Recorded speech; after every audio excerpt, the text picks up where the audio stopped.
இந்த சீகக்காய் பொடியை நம்ம எப்படி யூஸ் பண்ணலான்னு சொல்லி பார்க்கலாம். இந்த மாதிரி சாதம் வடித்த கஞ்சியில் வந்து பார்த்திங்கன்னா உங்களுக்கு தேவையான அளவுக்கு இந்த சீகக்காய் பொடியை வந்து எடுத்துக்கோங்க. இதுக்கு முன்னாடி போட்ட வீடியோவில் வந்த கமெண்ட்ஸ் பிரகாரம் வந்து பார்த்திங்கன்னா ஒரு சிலருக்கு சீகக்காய் யூஸ் பண்ணலாம் முடி வந்து நல்லா ரஃப்பாக இருக்குன்னு போட்டிருந்தாங்க.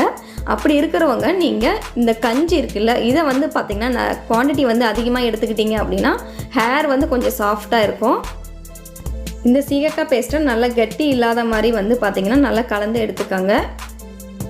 இதில் சீகக்காய் வந்து யூஸ் பண்ணிக்கிறனால அதில் இருக்கிற விட்டமின் சி மற்றும் டி வந்து பார்த்திங்கன்னா நம்மளோட முடியோட வேர்க்கால்களுக்கு வந்து நல்லா புத்துணர்ச்சி தரும்.